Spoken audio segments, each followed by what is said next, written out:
Estás escuchando La Nación Podcast. A continuación, Ignacio Federico te explica los datos claves de la economía en Los números también hablan. Los números también hablan es presentado por Fondo FIMA. Invertí simple. Bienvenidos a una nueva edición de Los números también hablan, el podcast de economía y negocios de La Nación. Este es el último capítulo de esta temporada, el 10º y último. Es una temporada que estuvo marcada por un denominador común, la pandemia, y su consecuente cuarentena, y además su inevitable impacto en la economía. A lo largo de las distintas ediciones, te contamos cómo cambió tu consumo, y qué llegó para quedarse y qué va a cambiar, es decir, cuál va a ser la nueva normalidad. Te contamos el avance de tendencias como el comercio electrónico, el boom que vivió el consumo online, pero también cómo avanzaron las distintas formas de pago digitales que poco a poco van reemplazando al dinero físico. Te contamos cómo proteger tus ahorros, en qué invertir y cómo dolarizarte, tanto con instrumentos financieros, pero también te contamos cómo hacerlo con productos y servicios de la economía real. También hablamos de qué pasará en el mundo de las propiedades y te presentamos el GPS de la deuda, porque uno de los temas que siguió a la par de la cuarentena fue la negociación del gobierno con los bonistas por esta deuda en dólares bajo legislación extranjera, que es una reestructuración por más de 66.000 millones de dólares. Y la cuarentena se fue aflojando, tuvo momentos más intensos, más flexibles, y se irá seguro flexibilizando más en lo que queda del año. Y algún día se terminará el problema sanitario, si Dios quiere, esta enfermedad, pero quedará la economía, quedará una economía dañada con variables macro que evidenciarán el deterioro, pero también tu economía personal se verá afectada, tus finanzas, que ya están siendo afectadas. Y de eso queremos hablar hoy, de cómo será la economía pospandemia y cómo manejar tus finanzas en tiempos de crisis. Y para hacerlo nos acompaña hoy, como aquella primera vez, el economista Santiago Bulat. Santi, muchas gracias por estar con nosotros. Muchas gracias a ustedes. Bueno, sí, abro y cierro. Bien. Abrís y cerrás, muy bien, un golazo. Equipo que gana no se toca. Santi, primero una evaluación de estos más de 120 días de cuarentena en la que fuimos contando un montón de cosas, impacto en la economía en varios aspectos, desde 22% de los comercios en ciudad que no van a volver a abrir, según la Federación de Comercios de la Ciudad de Buenos Aires, FECOBA, más de 1 billón de pesos emitidos por el Banco Central. El impacto vimos en el Producto Bruto en el primer trimestre de 5,4%. ¿Qué es lo que más te preocupa de todo esto que pasó? Digo, de los impactos que ya fue teniendo la economía, ¿qué es lo más duro? Bueno, ese 5,4 que dijiste es del primer trimestre sin pandemia, pensemos en eso, ¿no? Ah, claro. Prácticamente o sea que el segundo trimestre va a ser todavía peor. Mira, lo más difícil después de las crisis, y es lo que todos los gobiernos a nivel global han tratado de frenar un poco, es la destrucción del sector privado. Cuando el sector privado, digamos, pierde empleos, pierde capacidad instalada, no puede recuperarse, es el sector que, digamos, deja de empujar y es finalmente por el cual se financia el Estado. Entonces la caída severa del sector privado es la gran complicación que va a tener la economía de acá en adelante. Cuando mencionabas el dato de FECOBA, es la preocupación, un 22% menos que va a empujar la salida de esta recesión. Con lo cual vamos a ver dos variantes importantísimas. Primero, un Estado que no venía teniendo ahorros, entonces tampoco puede ser un gran dinamizador, como lo fue en la salida de otras crisis. Y un sector privado que está cada vez más chico, con un Estado que pide cada vez más, ¿no? Necesita cada vez más dinero para poder distribuirlo en esta época. Entonces es una combinación que pareciera ser un poco difícil de llevar adelante. Pero la gran incógnita, reitero, es ver qué cantidad de negocios puede aguantar esto. La moratoria va un poco en esa línea, es decir, claro, ayudemos a los que no pueden pagar ahora, que lo paguen de alguna manera, pero que puedan aliviar un poco esa cantidad de deuda que tienen por ahora con el gobierno, pero para darle algo más de respiro. El que venía muy endeudado, Nacho, está muy complicado. Claro. Que no pudo sea familia, sea empresa, sea Estado. Sí. El que venía mal financieramente, esto te termina de dar un golpe de knockout porque no tenés cómo remar esta salida, ¿no? Esta transición.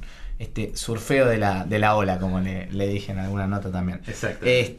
Con lo cual, esa es la complicación más grande, porque no todos ingresaron a la crisis de la misma forma. Entonces, la transición de cómo llegar a una eventual salida, ahora con la FIP se está viendo un cierto alivio con esta moratoria, si es que es efectivamente positiva, pero después el que llegó muy endeudado, lamentablemente, va a tener complicaciones para levantar después. Y después, pensar en el consumo. Digo, si el salario se complica, el salario real queda muy atrasado, la masa de la población que va a consumir es cada vez menor, bueno, ahí vas a tener una complicación por el lado de la demanda. Entonces son varias aristas que hay que ir viendo, pero con la lógica en que el sector privado aguante para ser después el que empuje, ¿no? Y en ese sentido, el empleo, Santi, juega un rol fundamental, digamos, pese a haber un cepo al empleo, tanto por la doble indemnización como la restricción a los despidos. En abril, por ejemplo, por nombrar el mes más duro de la pandemia, hubo 360.000 trabajadores registrados menos que hace un año y 185.000 registrados menos contra marzo, digamos. Ahí a la hora también de empujar el consumo, o sea, desempleo también son cantidad de salarios menos, cantidad de dinero menos que va a la economía real. Cuando uno habla de salario real, no es solamente haber perdido contra la inflación, sino también la cantidad de masa salarial que se deja que deja de estar de un momento para otro. Entonces, todo eso lleva a que el consumo en su conjunto sea menor, porque hay menos puestos de trabajo y porque también cae el salario en términos de inflación. Por ahora la inflación no viene subiendo demasiado, pero los salarios incluso han ajustado a la baja. ¿Sabés que en abril, según el INDEC, cayeron los salarios en manera nominal? Cosa que no había pasado desde los años 90. O sea, nos remitimos a un periodo histórico que vuelve a ocurrir ahora solamente porque se está dando este contexto. Entonces, esto es por suspensiones y por reducciones. Exactamente, que se han convalidado a través de los gremios, digamos, que está dado, fue legal, avalado por el Ministerio de Trabajo, pero es una situación que no se venía dando, que no se daba nunca, digamos. Así que todo eso va a ser lo que complique de aquí en adelante. Y reitero, me parece que es importante destacar que la situación distinta a lo de 2002, 2003, que podemos andar en eso después, pero es que el Estado ahora no tiene plata como sí lo tuvo en otro momento. Entonces, en su momento tenía superávit, tanto fiscal como externo, y ahora estamos con déficit fiscal y el externo es un frente que todavía está algo complicado. Y ahí tengo dos preguntas a partir de esto que contás.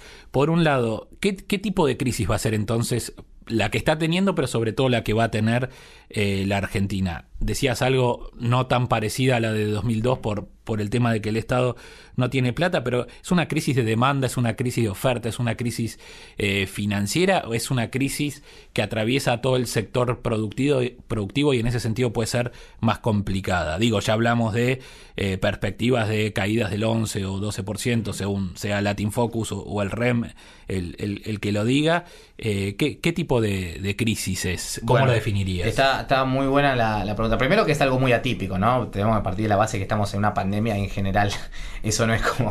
no define mucho las crisis en términos generales, pero Argentina siempre está en una crisis por A o por Z, ¿no? Lo cierto es que en el 2001, 2002 entramos en una crisis estrictamente financiera. Que eso después derivó en una crisis de oferta. Ahora entramos directo en una crisis de oferta que puede derivar en complicaciones financieras mucho mayores. Creo que esa es un poco la lógica de lo distinto. Lo que pasó en aquel momento, hace casi 20 años, es que básicamente el sistema estaba descalzado. Entonces vos pedías un crédito en dólares cuando recibías plata en pesos y esos dólares finalmente no estaban, y cuando vos quisiste ir a cobrarlos y demás no pudiste, y cuando no pudiste hubo una devaluación y el que estaba endeudado en dólares pero cobrando en pesos tuvo que pagar el cuádruple, con lo cual colapsó el sistema financiero. No tenía ningún sentido que eso pudiera funcionar en el largo plazo, cuando dejó de haber dólares en la economía y se dejó de financiar por la cuenta capital.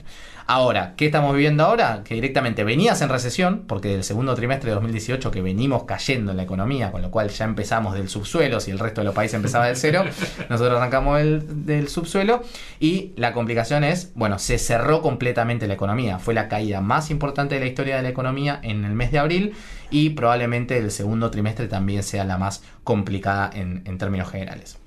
Pero esto es justamente porque partimos de una crisis de oferta en la cual se dejaron de hacer productos, se dejaron de ofrecer servicios durante una determinada cantidad de tiempo, que por eso cuando vos ves que la movilidad vuelve a ascender en los demás países, vuelve a una cosa más normal, bueno, automáticamente la actividad recupera.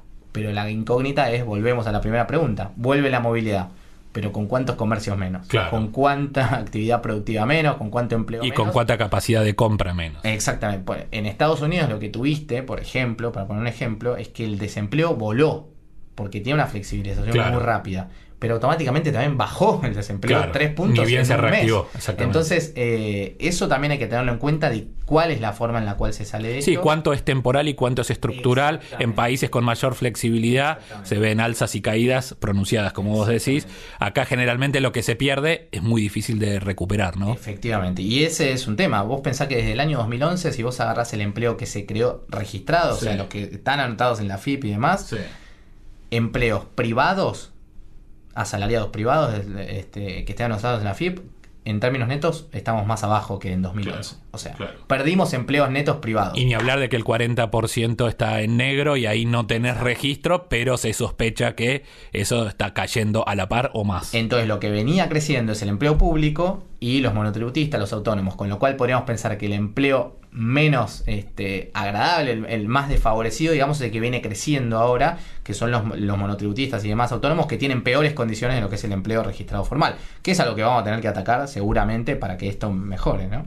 Y ahí hablaste un poco de la recuperación, sin decirlo, pero se habla de recuperación en B, en U, en L, cuando digo B es B corta. ¿Cómo imaginas la recuperación de la Argentina, si la hubiere y en qué plazo? Bueno, nosotros creemos que esto ya se están viendo indicadores de alta frecuencia de que la actividad empieza a recuperar un sendero importante, tanto por el consumo de energía, la construcción también, algunos indicadores que están mostrando que empieza a haber una revitalización de la economía.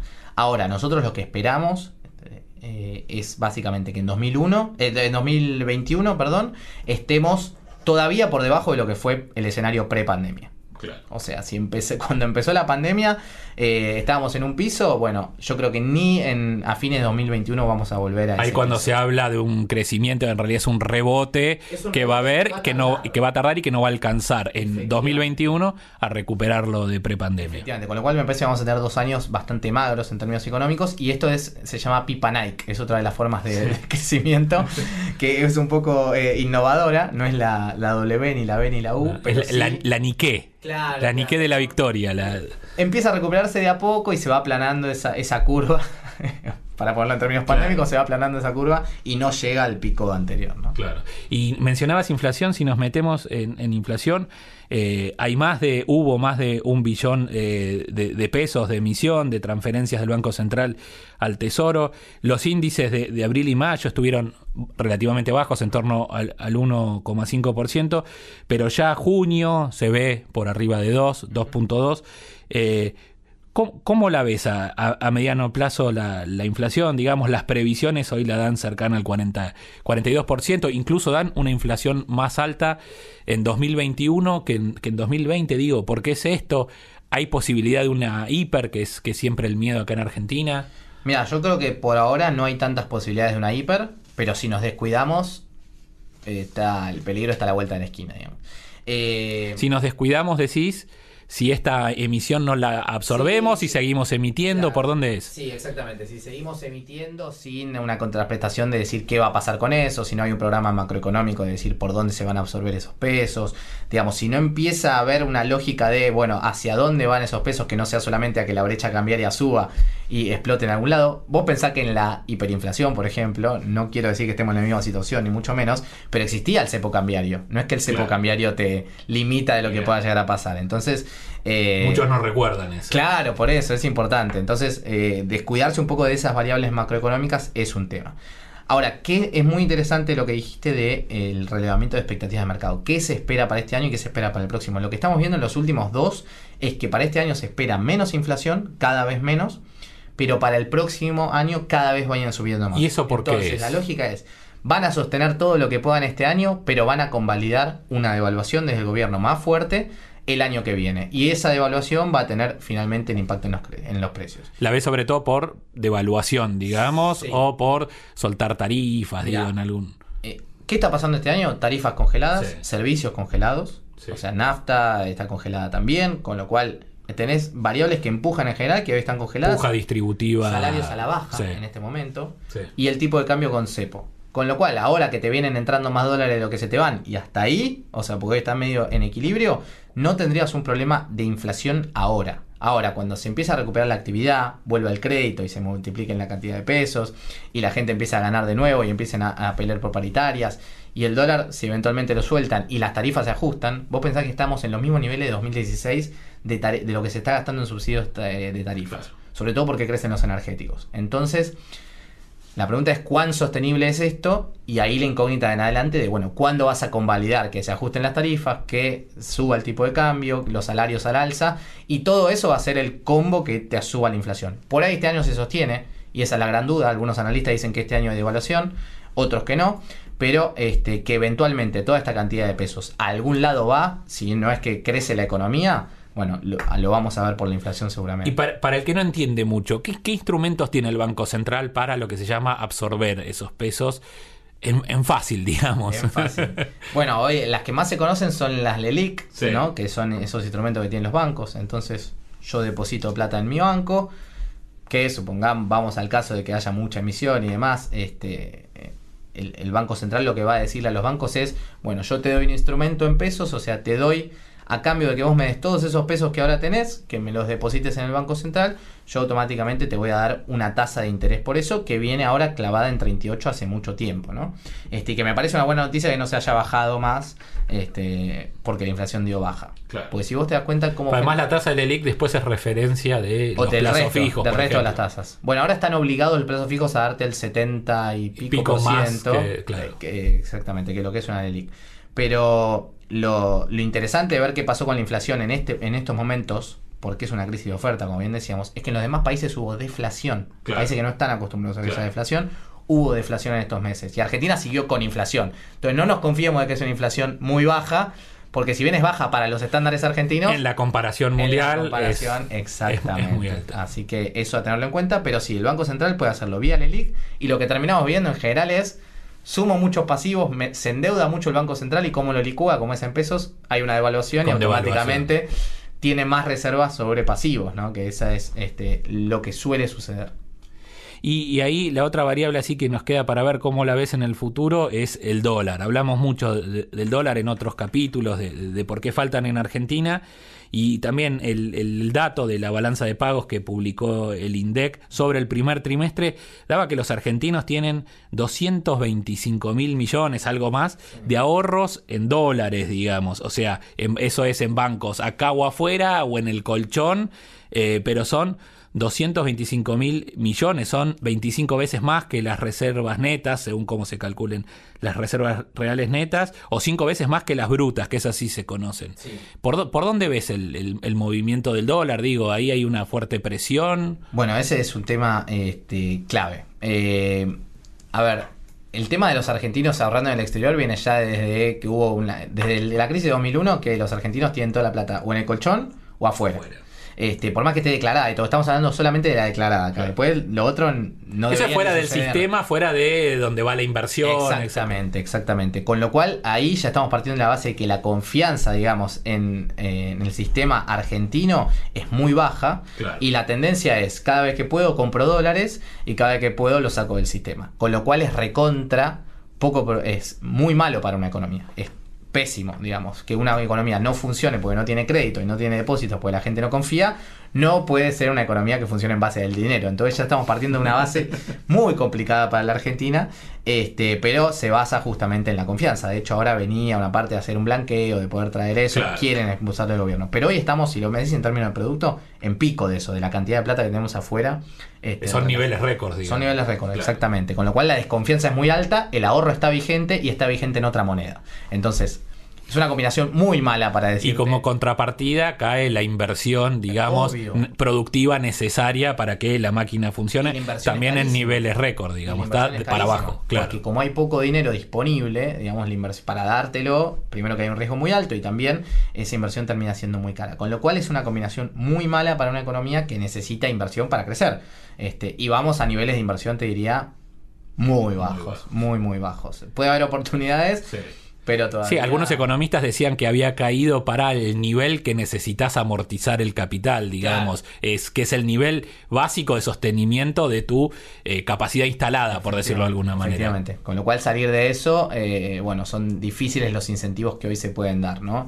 Entonces yo creo que a grandes rasgos la salida de la crisis va a ser difícil, y a diferencia de otros años, no es que se te ordenó la economía, devaluaste un montón y terminó siendo una crisis social muy importante, pero después tuviste mucho margen para recuperar PBI potencial, creciste durante 4 años, y un Estado que podía dinamizar gran parte de eso. Ahora tenés un Estado, salís con mucha inflación, salís con un Estado que no tiene plata y perdiendo dólares, te diría. Entonces que la combinación... es un cóctel complicado, claro. No es que se te ordenó todo. Entonces creo que el tema deuda va a ser una clave en eso, ¿no? Sobre todo que la resuelvan también la negociación con los bonistas, que todavía no lo nombraron. Pues medio que lo estamos dando casi por hecho, pero todo se ennegrece más si eso no sucede. No, si eso no sucede, vamos a un escenario peor todavía. Pongámonos en positivo 2 minutos. ¿Dónde van a estar las oportunidades? Digo, primero la pregunta en realidad es, ¿va a haber alguna oportunidad acá en Argentina? ¿En qué sectores? ¿Y cómo aprovecharlas? ¿Todavía a nivel macro o a nivel empresa? Te estoy preguntando. Bueno, mira, a ver, el sector de la construcción tiene varias oportunidades, ¿no? El costo de la construcción está bajo, la inversión que hay para hacer ahí es bastante potable. El tema es después ver bien qué va a pasar del lado de la demanda, si va a haber otorgamiento de crédito, si no va a haber. En general, este gobierno no ahora, pero se ha jactado en otras oportunidades de dar bastante manija a lo que son los créditos Procrear y demás. De hecho, lo que decías del blanqueo también se hablaba destinado a la construcción. Exactamente, con lo cual puede ser un sector de los que dinamice. El agro pareciera que sigue firme, excepto que nos conozcamos algún cierto nuevo impuesto, pero esperemos que no. Por otro lado, bueno, el sector financiero por ahora es otro de los que ha crecido incluso en este momento. Todo lo que tiene que ver con tecnología, telecomunicaciones, todo eso viene creciendo. Hay mucho lo que es servicios también, ¿no? Mucho lo que es servicios, exactamente. Y ahí tenés, bueno, un país que es recontra amplio. Vos pensás que si ves la estructura de la ciudad de Buenos Aires, casi todo es servicios. O sea, claro, tenés 75% de la producción, digamos, lo que genera es servicios. Entonces, y después te vas al primer cordón de la provincia y es todo industria. Entonces, es como un choque ahí distinto, digamos, de cómo pueden llegar a ser las recuperaciones en sectores que están incluso muy juntos, ¿no? Pero efectivamente hay sectores que van a sufrir más, y el turismo no genera nada. No, claro. No saben cómo va a ser su vuelta. Por eso es que les habilitan y te dicen, bueno, Nacho, ya puedes volver a hacer el diario. Entonces vos volvés, prendés la máquina y volvés. El turismo le dicen, bueno, ya puedes recibir gente. ¿Y a quién recibo? Claro. ¿Con qué plata? Y la gente, el miedo va a ser lo que va a primar al principio, ¿no? Exactamente. Entonces tenés que dar incentivos por el lado de decir, bueno, que no mueran todos los hoteles, o sea, por el lado de la oferta, claro, decirle, bueno, no te cobro impuestos. Las aerolíneas. Y por otro lado, decirle a la demanda, bueno, te doy cierto incentivo a que vos vuelvas a viajar para dinamizar parte, por lo menos lo interno, ¿no? Ahí, claro, eso te iba a decir, ahí se espera que lo primero que se mueva sea lo local, en cada ámbito, digamos, en cada país, lo local propio. Ya están haciendo algunos planes, en Mendoza, por ejemplo, han hecho incentivos fiscales para que alguien vaya directamente a diversos lugares de Mendoza, pero dentro de la propia provincia, que digan, bueno, podés irte acá y te vas a, no sé, a San Rafael, claro, y te tomas un vino, pero te doy un incentivo que no te cobro el IVA, suponete. Y los mismos desde el sector privado, los hoteles, por ejemplo, hay hoteles que hoy te están vendiendo vouchers abiertos a 1 año o 2 años, digo, para hacer caja en pesos, en cuota, lo mismo los pasajes. Uh-huh. Hay como una ventanita ahora de pasajes baratos, y lo digo y entre comillas, exactamente, y te dan doble flexibilización, 2 cambios sin costo, etcétera. Vamos ahora, después de este panorama macro, metámonos un poco en, que algo escribiste, vos decías al principio, en el mundo de las finanzas personales. Recién intentamos describir cómo será la crisis que viene, pero más allá de esto, ¿cómo hace la gente para manejar sus finanzas personales en tiempos de crisis? Tiene cierto expertise en Argentina, digamos, lamentablemente, por estas crisis que decías, que pasan cada 10 años o a veces más seguido, pero en este tipo de crisis, ¿qué hacemos? Digo, es verdad que hay gente, decías, va a caer el salario real, pero digo, el que tiene excedente de pesos, o cómo se administra esta escasez en esta crisis. Bueno, primero que por la parte de ingresos estás medio un poco atado a la suerte. Digo, claro, en general, si vemos la estructura digamos, laboral en la Argentina, tenemos casi 6 millones de personas que pertenecen ahí al sector privado. y que estas personas, lo que privado registrado, quiero decir, que estas personas van a estar un poco atados a lo que sucedan con los convenios laborales y que finalmente las empresas digan, bueno, si aceptamos menos plata, va a ser menos plata para todos porque todo se vuelve, digamos, más pobre la economía en general. Entonces no podés hacer tanto ahí si tenés un trabajo en relación de dependencia. Yo lo que decía por el lado de los ingresos es que la clave, alguien que brinda un servicio, por ejemplo, yo te arreglo, no sé, tus máquinas, por ejemplo, la clave me parece que es esperar y no perder clientes. Digo, en este momento lo que uno tiene que pensar es decir, si sé que mi cliente no está pudiendo cobrar bien, no está pudiendo cobrar sus trabajos, y no está pudiendo pagar y se está endeudando y demás, ser uno el que dice, bueno, tratemos de arreglar, pagame quizás menos ahora y compensámelo después, no te voy a matar del cogote. No, exactamente, porque una vez que perdés clientes por agarrar del cogote, improbablemente lo vuelvas a recuperar y las actitudes esas se valoran. Obviamente a veces que no se puede, porque uno dice yo tengo que cobrar todo, pero digo, en la medida de lo posible tratar de ser convaleciente para no perder la estructura. Claro. Es clave. Es más transitar el momento pensando en el día después. Efectivamente, decirle, bueno, esto no me lo puedes pagar ahora, pagámelo un poco después. Hacer ciertas estrategias para no tratar de perder los clientes que son la estructura de uno más adelante. Entonces eso me parece clave. Hay más para hacer desde el lado del gasto por ahí uno puede accionar un poco más. Efectivamente, de gasto, bueno, yo ahí lo dividí en la nota en 3. Básicamente hay algunos gastos que uno no puede dejar de pagar demasiado, hay algunos que no se pueden mover mucho, digo, la prepaga no es conveniente que uno la deje de pagar. Menos después de una pandemia. Todos aprendimos la lección. Exactamente. Digamos. Un seguro, bueno, hay que ver las condiciones que tiene, si se puede pagar menos por un momento, pero efectivamente si dejas de pagar el seguro de vida, por ejemplo, también puedes tener un problema. Si dejas de pagar el seguro del auto, siempre tratar de reducirlos. Digo, los que tienen seguros sacados, por ejemplo, para el auto, bueno, no pagues el full. Claro. Decir, por unos meses voy a bajar al que está estacionado en la cochera porque no lo voy a usar o le voy a dar menos uso. Entonces, claro, nunca pierdas el seguro del todo, sobre todo porque perdés ciertos beneficios, pero sí trata de reducir los costos más posibles. Alquileres se están negociando mucho. Digo, los alquileres uno dice, bueno, ahora está ajustado por una fórmula, claro, con lo cual es más complicado. Con la nueva ley. Exactamente, pero uno tampoco el que te lo alquila a vos se lo va a poder alquilar a otro, claro, en este momento. Entonces decirle, bancame en esto, vamos a menos porque yo estoy facturando poco y déjame que eventualmente... Pasó en los comercios también, digamos, llega un momento que el dueño le dice, bueno, cubrime los gastos y después vemos cómo haces para devolverme estos meses de... Porque ese dueño tampoco tiene incentivos a sacarte porque no va a poder... No puede hacerse cargo de los gastos, claro. Exactamente. Entonces ahí hay cosas que son algunas para negociar que son un poco más flexibles. Después está la parte de los gastos que, bueno, son más variables y demás. Bueno, ahí había puesto como ejemplo gimnasios. En este momento gimnasio, la verdad que claro, no funciona, con lo cual no.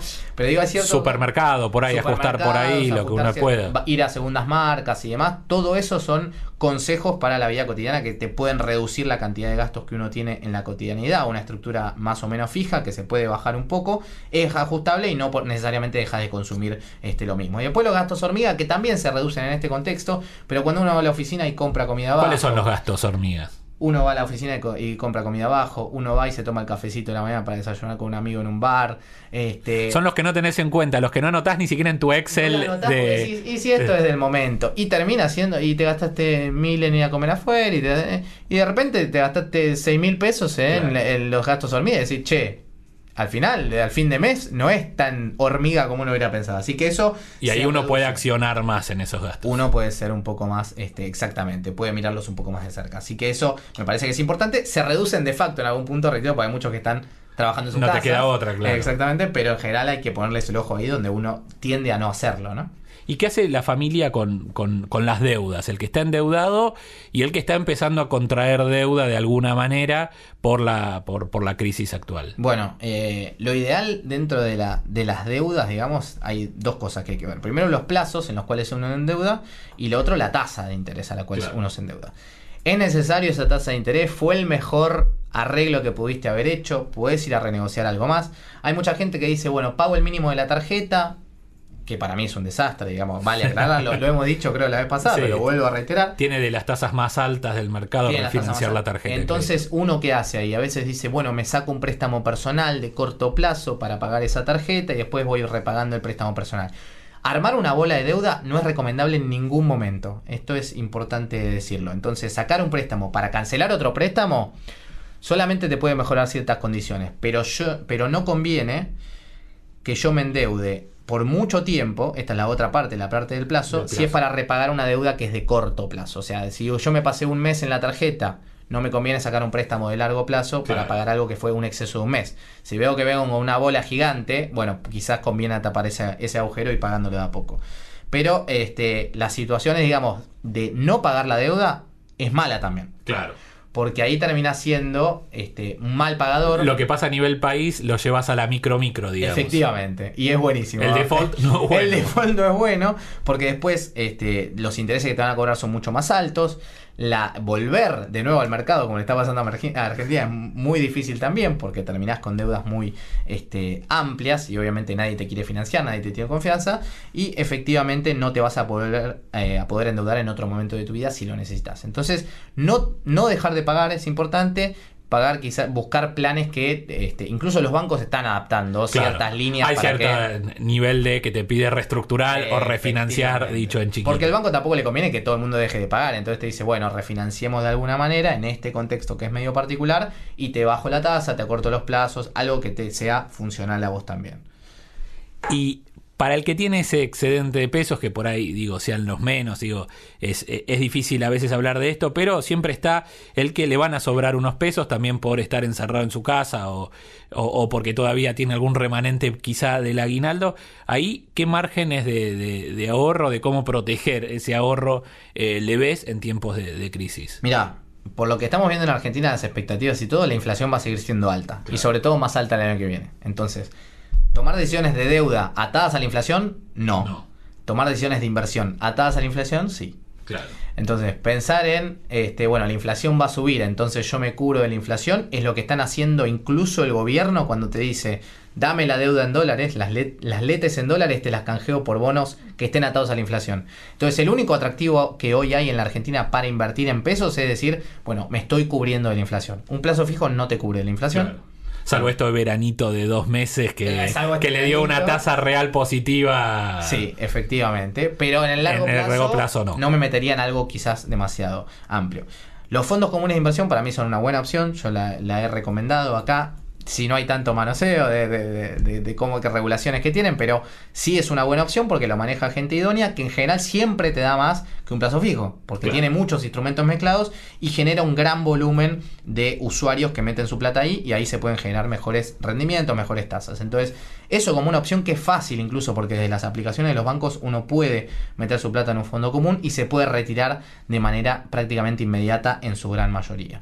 Entonces eso es una buena opción para no ir perdiendo tanto contra la inflación. Habrá que pedir recomendaciones si uno es más averso o menos al riesgo, pero reitero esto de no perder el ojo hoy en que hay que estar cubierto frente a lo que pueda pasar con la inflación, que estamos viendo inflación baja sí, pero que eventualmente podemos ver una inflación mucho más alta en poco tiempo, ¿no?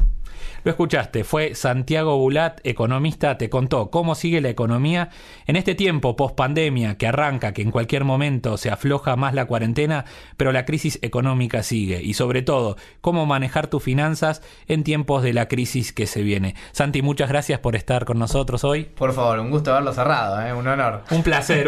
Y a todos ustedes, gracias por haber estado ahí toda esta temporada, estos 10 capítulos y nos encontramos quizá en alguna futura temporada de Los Números También Hablan, el podcast de Economía y Negocios de La Nación. Muchas gracias.